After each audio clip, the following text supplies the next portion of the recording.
மாநிலங்களின் வளர்ச்சிக்கு முன்னுரிமை அளித்து செயல்படுவதால் தான் பாஜக ஆட்சி அமைக்க மக்கள் வாக்களிப்பதாக பிரதமர் நரேந்திர மோடி தெரிவித்துள்ளார்.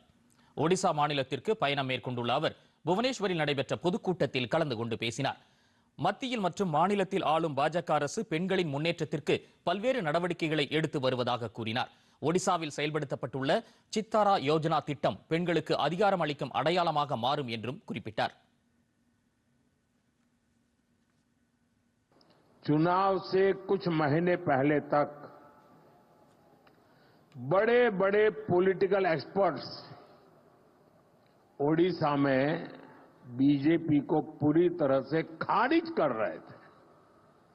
ये लोग कह रहे थे कि ओडिशा में बीजेपी इतनी बड़ी ताकत बन ही नहीं सकती कि वो अपने आप अपने बलबूते पर सरकार बना ले।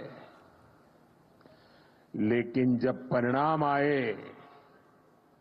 तो सारे के सारे अपने आप को बड़ा तीसमार का मानते थे। वो लोग हैरान हो गए. முன்னதாக புவனேஸ்வர் விமான நிலையத்திலிருந்து ஆளுநர் மாளிகை வரை சாலை வழியாக சென்று மக்களை பிரதமர் சந்தித்தார்.